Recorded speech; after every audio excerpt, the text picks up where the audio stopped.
El desayuno. Bueno, pues de esa cumbre que estamos hablando, de ese COP27, acaba de regresar José Antonio Balbuena, que es consejero de Transición Ecológica, Lucha contra el Cambio Climático y Planificación Territorial del Gobierno de Canarias. Señor Balbuena, consejero, muy buenos días, gracias por acompañarnos. ¿Qué tal? No, hombre, ustedes por la oportunidad. ¿Viene usted con una...? Esto, desayuno, un bizcochito. No hay nada, es metafórico. Totalmente. El tiempo de crisis. Bueno, un vaso de agua creo que es lo más que tenemos ofrecido. Igual con un poco de suerte podemos buscar un poco de... Es broma. Un poco de café. Aceptada, lo veo con buen humor. ¿Viene usted con una sensación de optimismo de esa cumbre celebrada en Sharm el Sheikh, en Egipto, o esto del calentamiento global es imparable? A ver, por desgracia, la sensación que he ido tomando de las 3 últimas cumbres a las que hemos podido ir, pues es una sensación bastante agria, cada vez más agria. La cumbre de Madrid, en la COP25, que era la de Chile, pero que se celebró en Madrid, había un nivel de participación importante por parte de los distintos estados. En la del año pasado, en Glasgow, en Escocia, empezó a bajar y ya este año ha bajado bastante, ¿no? El cambio climático tiene 2 facetas. Una, la mitigación, es decir, dejar ya de emitir gases contaminantes, gases de efecto invernadero, pero vamos a hablar en términos que todos nos entendamos, ¿no? Gases contaminantes para frenar ya los efectos del cambio climático. Ahí es donde tienen que estar las grandes potencias, porque en Canarias nosotros con el plan de transición energética es la principal acción en materia de mitigación, pero apenas somos el 0,3% a nivel global, poco podremos hacer. Por lo tanto, ahí, en materia de mitigación, es un debate entre estados donde hay muchos intereses económicos muy fuertes sobre la mesa. Por suerte Brasil, ahora con Lula, parece que ha cambiado el rumbo. Estados Unidos se supone que también, aunque no ha estado presente en esta cumbre, pero nos falta China y la India, ¿no? Por lo tanto, ahí cada vez se avanza menos y ese es el gran problema para las generaciones futuras. Y después tiene otra faceta, que es la adaptación. Bueno, esto no se está cambiando, los efectos van a ver cómo nos podemos adaptar. Ese ya es un debate más a nivel de regiones, de territorios, y ahí sí se nota que hay evoluciones desde el punto de vista de que cada vez son más los territorios que están incorporando medidas de adaptación para hacer frente a lo que nos viene por encima. Pero el escenario es muy pesimista, ¿no? Yo creo que a día de hoy, en el contexto geopolítico internacional, a pesar de los esfuerzos que se hacen por algunos países, sobre todo por la Unión Europea,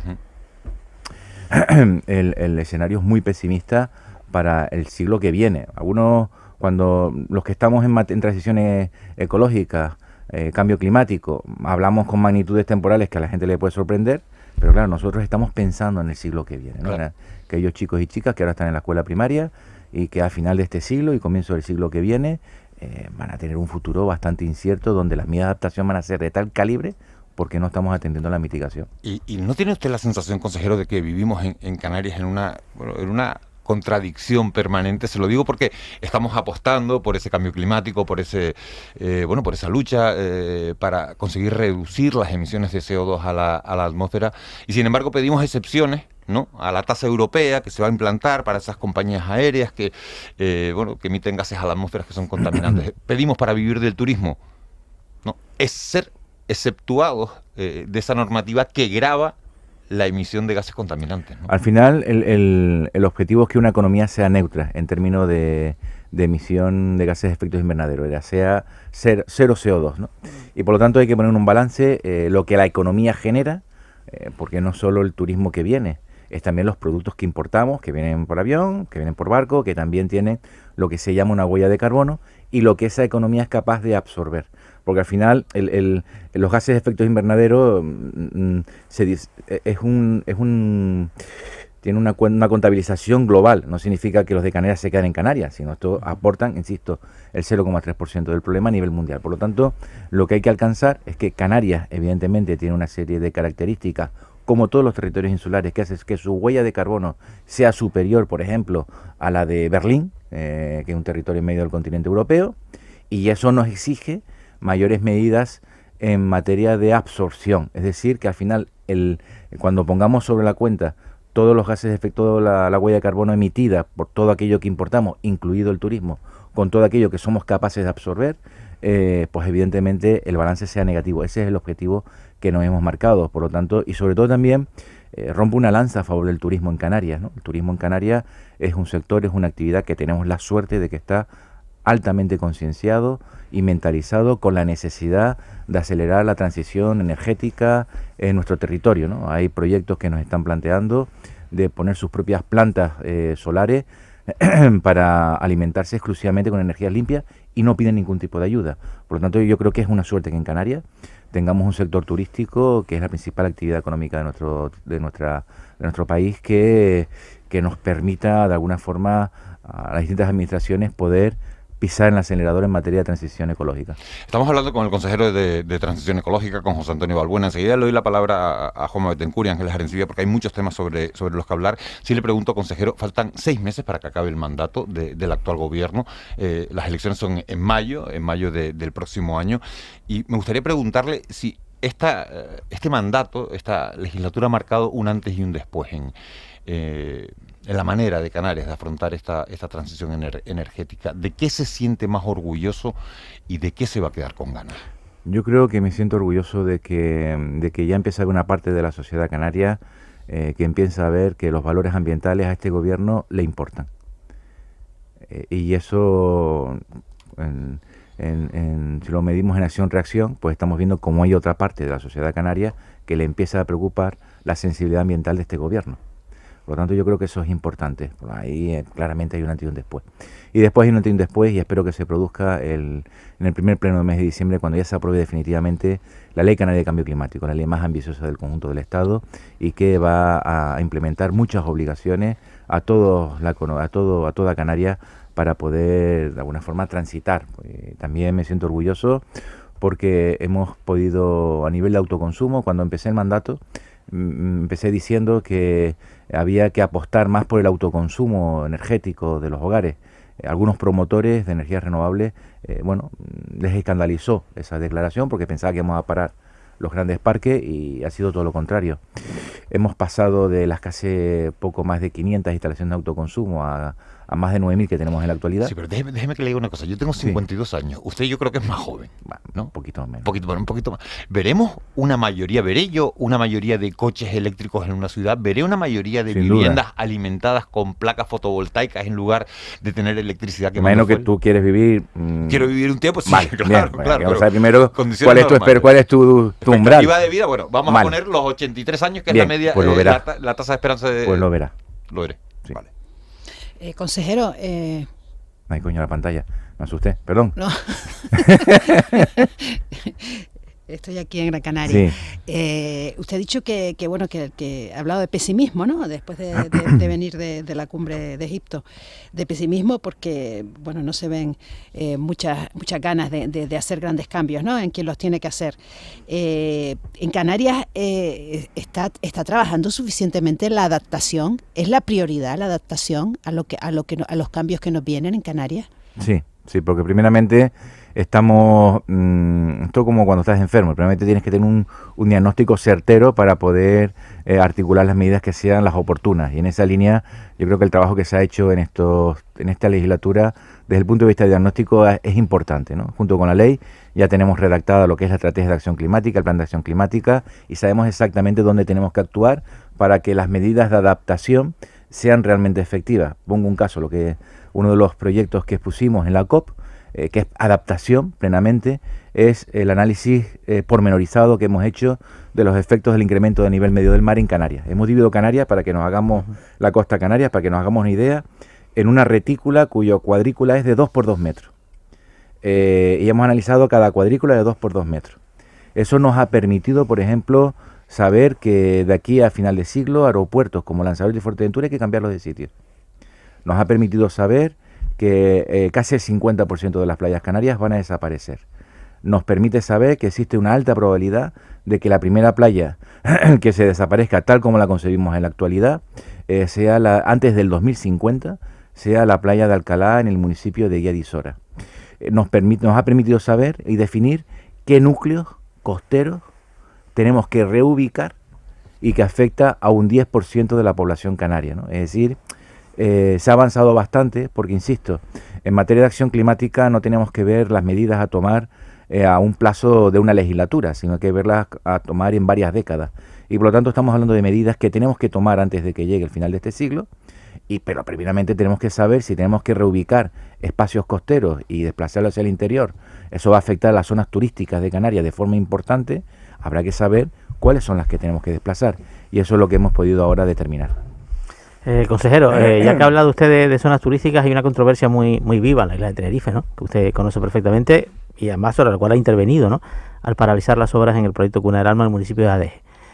Usted ha dicho que el proyecto de Adeje no tiene informe de impacto ambiental. Declaración de impacto ambiental. Declaración de impacto ambiental, que sí, entiendo que usted considera que es necesaria en este caso de un proyecto de esta envergadura.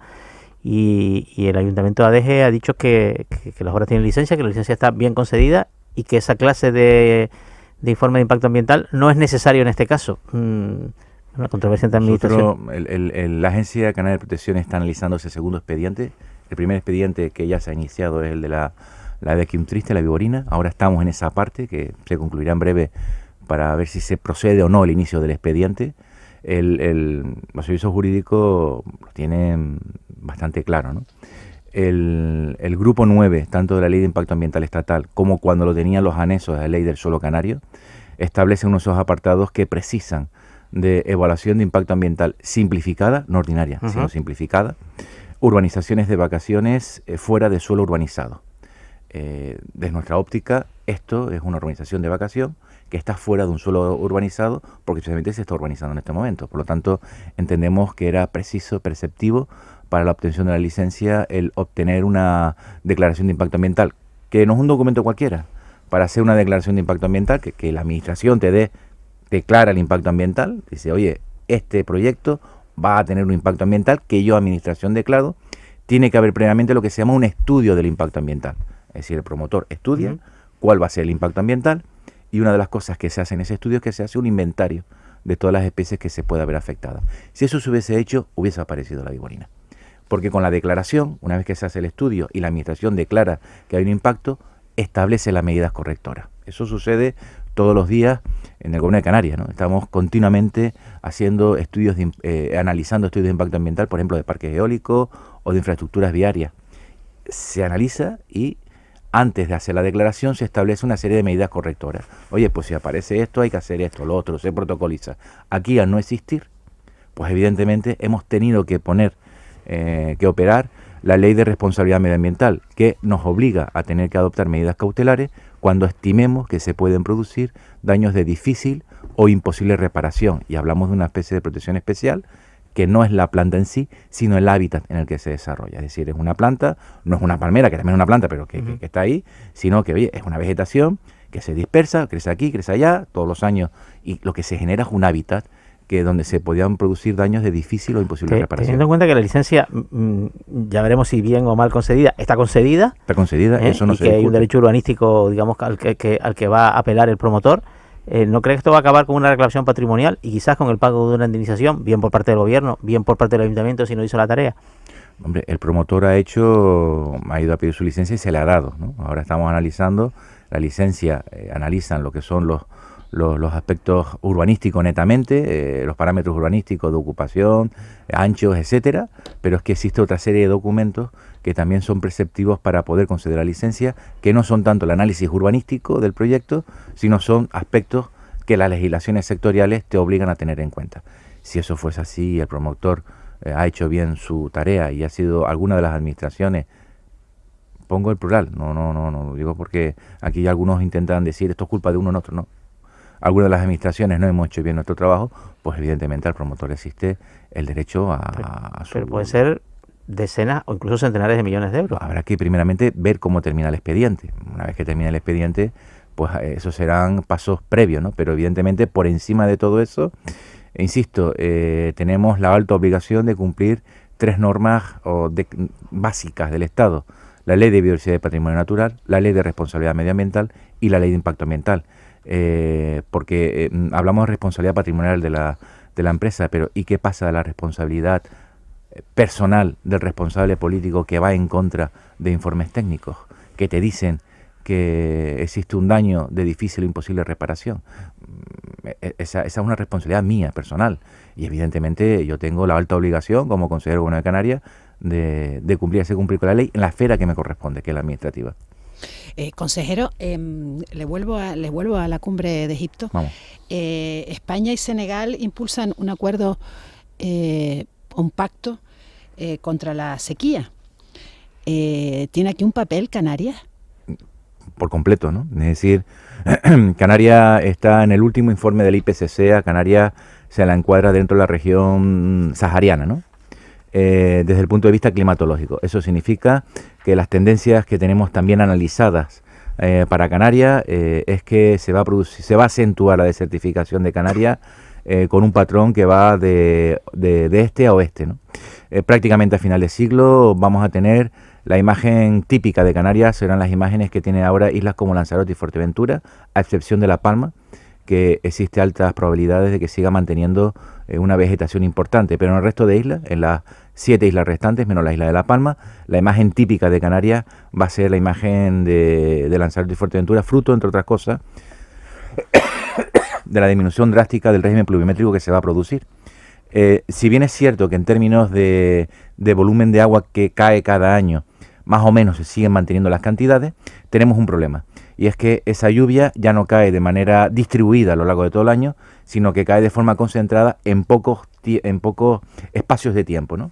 Eso tiene un problema importante, y es que la tierra no tiene la capacidad de poder absorber el agua. No es lo mismo lo que llamamos aquí la lluvia fina, que no moja pero empapa, que una lluvia torrencial que te moja y no empapa, porque el agua directamente por la dinámica de la ladera cae al mar. Eso va a producir con toda seguridad un riesgo importante para la disminución de nuestros acuíferos, con una pérdida de humedad importante de nuestro subsuelo y evidentemente con tareas desde el punto de vista de frenar la sequía, que va a ser hace 30 años, 90, 2000, sí, 30 años, casi toda el agua en Canarias procedía de pozo. Hoy en día la mitad viene de pozo, la mitad viene de desaladora. Dentro de 30 años casi todo el agua en Canarias va a venir de desaladora.